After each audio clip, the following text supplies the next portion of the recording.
South ఇండియాలోని అతి తక్కువ ధరలకి రత్నాలనందించే ఏకైక సంస్థ 6JVR.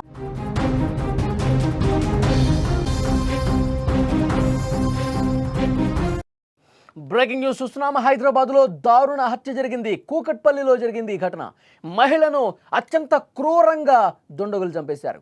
కాళ్ళు చేతులు కట్టేసి అమానుషంగా చంపారు.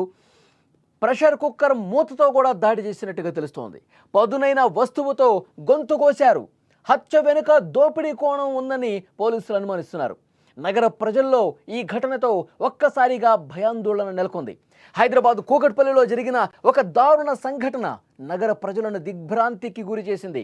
స్వాన్ లేక్ అపార్ట్మెంట్ 13వ అంతస్తులో నివసిస్తున్న రేణు అగర్వాల్ అనే 50 ఏళ్ల గృహిణిని గుర్తు తెలియని వ్యక్తులు అత్యంత క్రూరంగా చంపేశారు.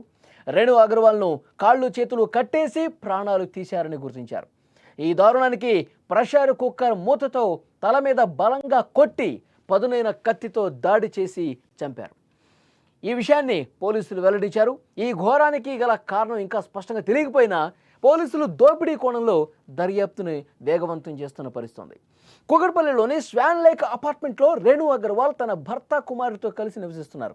రోజులాగే భర్త కుమారుడు తమ పనుల మీద బయటకు వెళ్ళారు. మధ్యాహ్నం భర్త ఫోన్ చేస్తే రేణు అగర్వాల్ లిఫ్ట్ చేయాల. చాలాసార్లు ఫోన్ చేసి లిఫ్ట్ చేయాల. అనుమానం వచ్చిన భర్త హుటాహుటిన ఇంటికి వచ్చాడు. ఇంట్లో తాళం బయట నుంచి వేసి ఉంది. అనుమానం ఇంకా పెరిగి పక్క ఫ్లాట్ నుంచి ఒక ప్లంబర్ సహాయంతో బాల్కనీలోకి దిగారు. ఇంట్లో అడుగు పెట్టగానే వాళ్ళకి షాక్ తగిలింది. తన భార్య దారుణంగా హత్యకు గురై కనిపించడంతో వెంటనే పోలీసులకు ఇన్ఫర్మేషన్ ఇచ్చారు.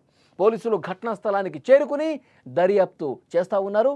ఈ కేసులో ఇంట్లో పనిచేసే వ్యక్తే పోలీసులు ప్రాథమికంగా అనుమానం వ్యక్తం చేసింది. ప్రాథమికంగా వాళ్ళు దర్యాప్తులో తేలింది. ఇంట్లో పని చేసినటువంటి వ్యక్తే దారుణంగా హత్య చేసి చంపినట్టుగా అనుమానిస్తున్నారు. కొద్ది రోజుల క్రితం జార్ఖండ్ నుంచి పనికి వచ్చిన ఒక వ్యక్తిపై వాళ్ళకు అనుమానం ఉంది. అపార్ట్మెంట్లోని సీసీటీవీ ఫుటేజ్లో అనుమానాస్పదంగా ఆ ఇద్దరు వ్యక్తులు కనిపించారు. లిఫ్ట్లో వెళ్తున్న దృశ్యాలు కూడా రికార్డ్ అయ్యాయి. వాటి ఆధారంగా నిందితుల కోసం గాలింపు చర్యలు ముమ్మరం చేశారు. పోలీసులు హత్య కేసు వెనుక ఉన్న కారణాలను శోధిస్తూ ఉన్నారు. నిందితులు పట్టుబడితేనే ఈ హత్యకు అసలు కారణం ఏంటి, ఈ మిస్టరీ వెనుక ఏముంది బయటపడే అవకాశం ఉంది. చాలా దారుణమైనటువంటి ఘటన. హైదరాబాద్లో ఎప్పుడు ఏం జరుగుతుందో ఎవరూ కూడా ఊహించలేని పరిస్థితి కనిపిస్తోంది. ఇంట్లో ఒక మహిళ ఒంటరిగా ఉందంటే ఆమె సేఫా కాదన్న ఒక డౌటు ఇప్పుడు కనిపిస్తోంది.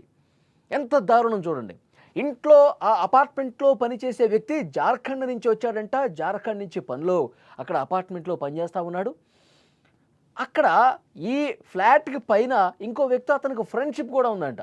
ఎందుకంటే సీసీ ఫుటేజ్లో ఇద్దరు వ్యక్తులు వెళ్ళటం గమనించారు. లిఫ్ట్లో ఇద్దరు వ్యక్తులు వెళ్ళటం గమనించారు. వీళ్ళ మీదే ప్రధానంగా అనుమానం వ్యక్తం చేస్తున్న పరిస్థితి. విజువల్స్లో మీరు స్క్రీన్ మీద కూడా చూడొచ్చు. ఆ ఇద్దరు వ్యక్తులు అదే సమయంలో ఎప్పుడైతే ఈ ఘటన జరిగిందో ఈ సమయంలో అనుమానాస్పదంగా కనిపించారు. లిఫ్ట్ దగ్గర ఉన్నారు. వాళ్ళిద్దరూ మాట్లాడుకుంటున్నారు. నవ్వుకుంటూ మాట్లాడుకుంటున్న పరిస్థితి కనిపిస్తోంది. వీళ్ళ తర్వాత నుంచి బైక్ ఎక్కి వెళ్ళిపోయారు. మళ్ళీ ఇటువైపు రాలేదు. ఆ పై ఫ్లాట్లో అతను ఉంటాడు కదా, అతను కూడా రాలా. సో వీళ్ళే చేసి ఉంటారని చెప్పి అనుమానించారు. వీళ్ళ కోసం గాలిస్తూ ఉన్నారు. ఇంకా వీళ్ళు దొరకలేదు. ఇంకా గాలింపు బృందాలు శోధిస్తాను ఉన్నాయి. వాళ్ళు ఎక్కడ ఉన్నారు అన్న దానికి సంబంధించి. అంటే ఈ హత్య గల కారణం ఏంటి? డబ్బుల కోసమా, దోపిడీ చేయడం కోసమా? ఇంట్లో 1,00,000 రూపాయలు కనిపించట్లేదని కూడా ఒక సమాచారం వస్తుంది. ఇంకా పోలీసులు క్లారిటీగా ఇవ్వలేదు. దోపిడీ కోసమే, వాళ్ళ ఇంట్లో ఉన్నటువంటి విలువైన వస్తువులు చోరీ చేయటం కోసమే వీళ్ళు వచ్చారు. ఆమెని దారుణంగా చంపేసి అక్కడి నుంచి సొమ్ముతోనో లేకపోతే నగలతోనో ఉడాయించినట్టుగా ఇన్ఫర్మేషన్ వస్తుంది. సో వీళ్ళని కనిపెట్టే పనిలో ప్రస్తుతం పోలీసులు ఉన్నారు. 4 పోలీసు బృందాలు ప్రస్తుతం వీళ్ళ కోసం గాలిస్తున్నటువంటి పరిస్థితి ఉంది. అంటే ఇంట్లో ఎవరు ఒంటరిగా ఉన్నారు, ఎవరిని మనం ఈజీగా బురిడి కొట్టించి డబ్బులు తీసుకోవచ్చు, ఎవరి మీద ఈజీగా మనం దాడి చేసి ఇంట్లో ఉన్నటువంటి విలువైన వస్తువులు చోరీ చేయొచ్చు. ఇలాంటి ఆలోచనతో చాలామంది దొంగలు, దోపిడీ దొంగలు, ముఠాలు పనిచేస్తూ ఉన్నాయి. దీని మీద పోలీసులు చాలా సీరియస్గా ఇన్వెస్టిగేట్ చేస్తూ ఉన్నారు. నిన్న ఘటనా స్థలాన్ని పరిశీలించారు.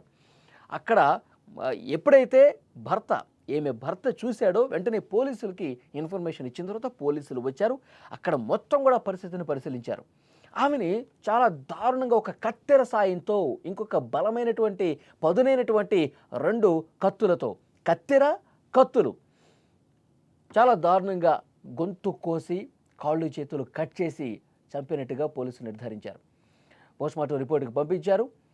అయితే ఇంకా ఏమైనా పాత కక్షలు ఉన్నాయా? వీళ్ళ మీద అనుమానం వ్యక్తం చేశారు, వీళ్ళని గాలిస్తూ ఉన్నారు. ఇంకెవరితో ఏమైనా గొడవలు ఉన్నాయా? ఈ మధ్యకాలంలో ఏమైనా గొడవలు జరిగిన సందర్భాలు ఏమన్నాయా? మీ మీద ఏమన్నా కక్ష పెట్టుకున్నటువంటి మనుషులు ఎవరైనా ఉన్నారా? గతంలో ఏమైనా గొడవలు జరిగిన సందర్భం ఉంటే ఆ డీటెయిల్స్ మాకు ఇవ్వండి, ఎవరి మీద అనుమానం ఉంటే ఆ డీటెయిల్స్ మాకు ఇవ్వండి అని చెప్పి మాట్లాడిన పరిస్థితి ఉంది. అలాగే వీళ్ళిద్దరు ఫోన్స్ కూడా చెక్ చేస్తూ ఉన్నారు. గత కొన్ని రోజులుగా ఎవరెవరికి కాంటాక్ట్ ఉన్నారో ఆ కాంటాక్ట్ సంబంధించిన డీటెయిల్స్ కూడా తీసుకుంటూ ఉన్నారు. సో వీళ్ళ మీదే బలమైనటువంటి అనుమానం కలిగింది. ఎందుకంటే వీళ్ళు ఎప్పుడైతే అపార్ట్మెంట్ నుంచి బయటికి వెళ్ళారో ఇంతవరకు అందుబాటులోకి రాలేదు. వాళ్ళకి సంబంధించిన డీటెయిల్స్ కూడా తీసుకునే ప్రయత్నం చేస్తున్నారు. వాళ్ళు ఎప్పటి నుంచి ఉంటున్నారు, ఎక్కడి నుంచి వచ్చారు, వాళ్ళ స్వస్థలం ఏంటి, ఇవన్నీ కూడా డీటెయిల్స్ తీసుకుంటున్నారు. మనమందరం సురక్షితంగా ఉన్నామని భావించే ఇళ్లలో కూడా ఇప్పుడు దారుణాలు పెరిగిపోతున్నాయి. ఇంట్లో సేఫ్, మన ఇల్లు మనకి సేఫ్ కాదు అనే విధంగా ఇలాంటి దారుణమైన ఘటనలు జరుగుతున్నాయి. కూకట్పల్లిలోనే జరిగింది. మొన్న కూడా కూకట్పల్లిలో 10 ఏళ్ల బాలికని సహస్రాన్ని ఎంత దారుణంగా చంపేశాడు ఆ బాలుడు. ఇంటి పక్కనున్న ఇంట్లో నుంచే ఆ టెర్రస్ మీద నుంచి ఈ బిల్డింగ్లోకి దూకి ఆ బ్యాట్ కోసం అంటే లోపలికి వచ్చి అడ్డొచ్చినటువంటి చూసినటువంటి ఆ సహస్రాన్ని చాలా దారుణంగా చంపేశాడు కదా. చంపేసి ఆ 10వ తరగతి బాలుడు కత్తితో పొడిచి చంపేసి మళ్ళీ ఏమీ తెలియనట్టు వెళ్ళిపోయాడు. అంటే మన ఇంట్లోనే మనకు అసలు సురక్షితమైనటువంటి ప్లేస్ కానప్పుడు ఇంకెక్కడుంది భద్రత? ముఖ్యంగా మహిళలకి, అమ్మాయిలకి ఈ సిటీలో భద్రత లేదా అని విమర్శించే పరిస్థితి వస్తుంది. సెక్యూరిటీ ఉండే అపార్ట్మెంట్స్లో కూడా నేరగాళ్ళు చొరబడుతున్నారు. అంత పెద్ద అపార్ట్మెంట్లో కింద సెక్యూరిటీ వాళ్ళు ఉంటారు. దేనికోసం వెళ్తున్నారు, ఎవరిని కలుస్తూ ఉన్నారు? ఒకవేళ వాళ్ళు ఆ ఫ్లాట్కి వెళ్ళేట్టయితే ఆ ఫ్లాట్ యజమానులతో లేదంటే ఆ ఫ్లాట్లో అద్దెకుంటున్న వాళ్ళతో ఇన్ఫర్మేషన్ తీసుకుని ఇతను వస్తున్నాడు, పంపించాలా వద్దా, ఇవన్నీ కూడా డిస్కస్ చేస్తారు, సమాచారం ఇస్తారు. కానీ ఇంత సెక్యూరిటీ ఉండే ఇలాంటి అపార్ట్మెంట్స్లో కూడా ఇంత దారుణమైనటువంటి ఘటనలు, హత్యలు జరుగుతున్నాయంటే ఇంకెక్కడుంది భద్రత? కూకట్పల్లిలో ఇలాంటివి జరగటం అనేది నిజంగా ప్రజల్ని భయాందోళనకు గురి చేస్తోంది. ఈ వీడియో చూసినటువంటి ప్రతి ఒక్కరూ స్పందించండి. కూకట్పల్లిలో ఇంత దారుణంగా పగలు ఒక మహిళని, ఒంటరిగా ఉన్నటువంటి మహిళని చంపటాన్ని ఏ విధంగా చూస్తున్నారు? ఈ విధంగా ఈ జార్ఖండ్కి సంబంధించిన వ్యక్తులు చంపి ఉంటారని చెప్పి మీకు కూడా అనుమానం కలుగుతుందా, లేకపోతే ఇతర కారణాలు ఏమైనా ఉంటాయా? Please comment. ఒక మహిళ 50 సంవత్సరాల వయసున్న మహిళ, ఆవిడ హత్యకు గురై ఉంది. ఆవిడ ఒంటి మీద కత్తిపోట్లు ఉన్నాయి. సీజర్ తోటి మేము క్షుణ్ణంగా పరిశీలిస్తే సీజర్ తోటి, చాకులతోటి 2-3 చాకులు కూడా వాడి గొంతు కూడా కట్ చేసి చంపినట్టుగా కనిపిస్తూ ఉంది. ప్రైమరీ సస్పెక్ట్స్ వాళ్ళ ఇంట్లో పనిచేసే జార్ఖండ్కి చెందిన వ్యక్తి. అతను చేసినట్టుగా మేము అనుకుంటున్నాము. 20 years ఉన్నాయి అతనికి. సో అతన్ని ఇంట్లోంచి వెళ్ళడం, తర్వాత 2 వీలర్ మీద బయటకు వెళ్ళడం ఇంకొక సర్వెంట్తో కలిసి, అవన్నీ కూడా రికార్డ్ అయినాయి. We are searching for them.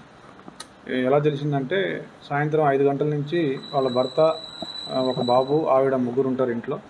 వాళ్ళు బిజినెస్కి షాప్కి వెళ్ళిపోయినారు పొద్దున్నే 10 o'clockకి. మళ్ళీ సాయంత్రం ఫోన్ చేస్తే 5 o'clockకి ఆవిడ లిఫ్ట్ చేయడం అని చెప్పేసి వాళ్ళు కొద్దిగా తొందరగా వచ్చి 7 o'clock వచ్చి చూడగా తలుపు తాళం వేసింది. తాళం తీయట్లేదు, ఫోను కూడా లిఫ్ట్ చేయడం లేదు. దాంతో వాళ్ళు పైనుంచి ప్లంబర్ సహాయంతో లోపలికి దిగి బాల్కనీ నుంచి వచ్చి చూస్తే ఆవిడ శవం రక్తపు మడుగులో కనిపించింది. వెంటనే వాళ్ళు మాకు సమాచారం ఇచ్చారు. ఆ పని వాళ్ళు 10 రోజుల నుంచి పని చేస్తున్నాడు. గతంలో అంటే ఇద్దరు కొత్తగానే జాయిన్ అయ్యారు. ఒక్కతనే, ఇంకొకతను పైన ఇంట్లో ఉంటాడు. వాళ్ళిద్దరు ఫ్రెండ్స్.